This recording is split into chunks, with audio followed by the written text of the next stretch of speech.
Hello everybody! If you want to read all the stories in full, please go to www.steveuk.blog. Thank you. Short story 625, The Silent Companion, Intermediate. Arthur's world had become very small. It was now just his small, tidy flat in the long, white-tiled corridor that led to the community laundry room. It was a quiet building, mostly elderly people like him. He liked the quiet, or he used to. It started on a Tuesday. Arthur was taking his clean sheets back to his flat. From the corner of his eye, he saw someone standing at the far end of the corridor, near the fire exit. It was just a shape, tall and still. Arthur paused, but when he turned his head to look properly, no one was there. The next day he saw it again. This time it was closer, halfway down the corridor. It was the figure of a man wearing a dark, long coat. His face was unclear, shadowed. Arthur felt a cold feeling in his stomach. He blinked, and the figure was gone. After that, Arthur saw him every day, the silent man. He never moved when Arthur looked directly at him. He only appeared in the edges of Arthur's vision, always a little closer than before. Outside the newsagents, reflected in the microwave door, standing across the road. Arthur stopped going out. He locked his door. The quiet of the building was no longer peaceful. It was a waiting quiet. He told his daughter on the phone, "There's a man, Sarah. He's following me." "Oh, Dad," she said gently, "it's probably just Mr. Evans from number 5. You said yourself it's a friendly place." "But it wasn't Mr. Evans." One evening, Arthur was watching television. The room was dark, lit only by the blue glow of the screen. He felt a chill. Slowly, he turned his head. The silent man was there. He was inside the flat. He stood in the doorway to the hall, his features still hidden in deep shade. He was close enough to touch. Arthur's heart beat very fast. He couldn't breathe. He squeezed his eyes shut, praying for it to be a dream. When he opened them, the doorway was empty. That was the final warning. Arthur knew with a cold certainty that the next time the man appeared, he would be right beside him. He wouldn't just stand and watch. The next day, Arthur did not get out of bed. The fear was a heavy weight on his chest. The flat was silent, too silent.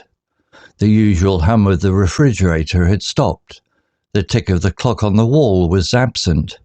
It was a deep, thick silence, like being underwater. He pulled the blanket over his head, like a scared child. He could hear the frantic beat of his own heart in his ears. Thump, thump, thump, thump. And then he heard another sound. A slow, soft breath. But not his own. It was very close. Arthur froze. The breath came again, a quiet sigh right next to his ear. The blanket was pulled down from his face, not with a rough grab, but with a gentle, terrible slowness. Arthur opened his eyes. The silent man was leaning over him, their faces only inches apart. The shadows were gone. For the first time, Arthur saw his face clearly. It was his own face, but older, much older, with eyes that were tired and empty. It was him, as he would be on the day he died. The figure did not speak. It simply looked at him with a sad, final understanding. It raised a pale, thin hand and gently placed it over Arthur's heart. Arthur felt a coldness spread through his chest. The frantic beating of his heart slowed. Then it stopped. The silence in the room was complete. The figure straightened up, looked down at the peaceful bed once more, and then faded away, leaving Arthur alone with his ending. Vocabulary notes. Tidy, adjective, meaning neat, clean and organized with everything in its correct place. Example: his small, tidy flat with the long, white-tiled corridor. Similar words: neat, orderly, organized, spruce. Opposite: untidy, messy, cluttered. Certainty, noun, meaning the state of being completely confident or sure that something is true. Example: Arthur knew with a cold certainty that the next time the man appeared, he would be right beside him. Similar words: sureness, conviction, confidence, assurance. Opposite: doubt, uncertainty, hesitation. Frantic, adjective, meaning done quickly and with a lot of activity, but in a way that is not organized because you are desperate or worried.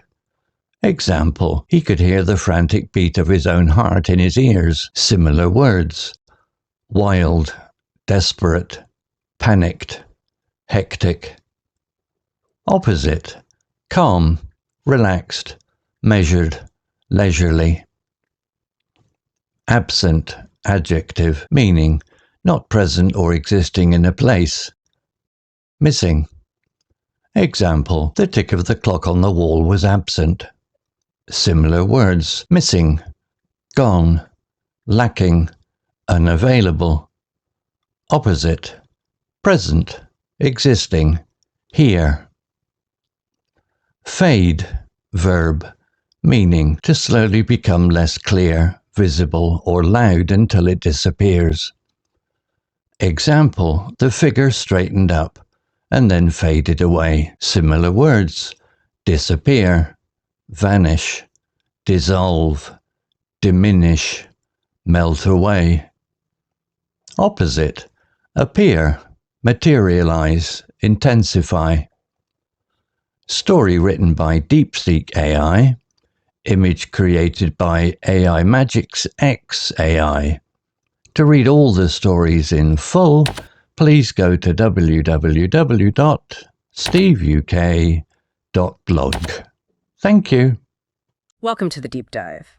Today we're getting into something really interesting, a short story called The Silent Companion. And what's pretty fascinating, even before we start, is that it was written by DeepSeek AI. Right, that adds a whole other layer, doesn't it? It really does.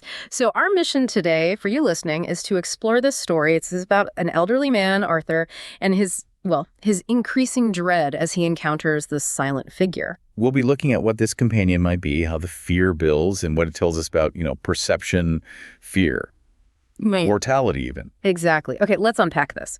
So Arthur, he lives this quiet life, very solitary, small, tidy flat. Buildings mostly older folks. Initially, it sounds quite peaceful. Yeah, the baseline is calm. Until Tuesday. He's just going about his business, and he sees something near the fire exit, just out of the corner of his eye.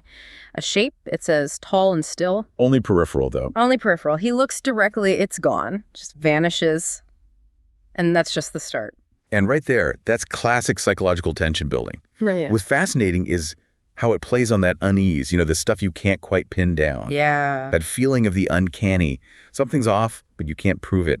Starting with the peripheral vision as well, it's a masterstroke for setting up his isolation. Totally. And it just escalates. This shape becomes clearer, sort of. A silent man, dark coat, face always shadowed, unclear. Always unclear. And he gets closer, first, halfway down the corridor. Then outside the newsagents when Arthur dares to go out. Then even reflected in his microwave door. Oh, wow. Inside his space almost. Getting there. It's terrifying. So Arthur reacts as you might expect. He stops going out, locks the door tight. That quietness of the building, it changes. How so? It goes from being peaceful to, in the story, it calls it awaiting quiet. Like the silence itself is tense. Waiting for what? Yeah. Chilling. He tries to tell his daughter, Sarah, but she's just, gentle, dismissive. Oh, Dad, it's probably just Mr. Evans from number 5. The dismissal. And that's such a key moment, isn't it? It really is. Because it cuts him off.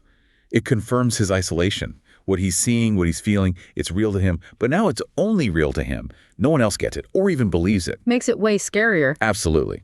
It forces him, and us really, to confront this thing without any outside backup. Makes you question your own senses. Right. And then the big shift. The boundary is crossed. One evening, the silent man isn't outside, isn't down the hall. He's inside Arthur's flat, standing right there in the doorway. Close enough, the story says, close enough to touch, calls it the final warning. Wow. Okay. No more ambiguity there. None. So the next day, Arthur he stays in bed, he's overwhelmed, and something else happens. The sounds he usually hears, the fridge hum, the clock ticking. Gone. Absent, replaced by this deep, thick silence, like being underwater. That's incredibly evocative. It's like all the buffers are gone, isn't it? Yeah. That sensory stripping away. Right. It prepares him almost ritually for whatever's next. Yeah, it feels like that. Because what's next is the final encounter. It's intimate. He hears breathing. A slow, soft breath right next to his ear. Oh, man. Then the blanket. It's pulled down, slowly. Gentle. Terrible slowness. He opens his eyes. The silent man is leaning over him, but the shadows on the face are gone, and Arthur sees it's his own face. His own face. Yeah, but older, much older, with eyes that were tired and empty. Whoa. Okay, that completely reframes everything. So the companion, it's not some ghost or intruder. No. It's him. It's his future. His death. It's an internal confrontation made external. That's profound. It really is. Suddenly the fear isn't just fear, it's something else. Exactly. The story talks about a sad final understanding and later describes his bed as peaceful. It suggests this acceptance, maybe not seeing death as this hostile invader, but almost like meeting yourself, a very personal, quiet meeting. Yeah, a quiet meeting. And considering this whole thing was written by an AI, DeepSeek AI, it's kind of mind-blowing it could capture that depth. It really is. It makes the ending even more poignant. So the ending. This figure, his future self, puts a hand over Arthur's heart. Arthur feels his heart slow down, then just stop.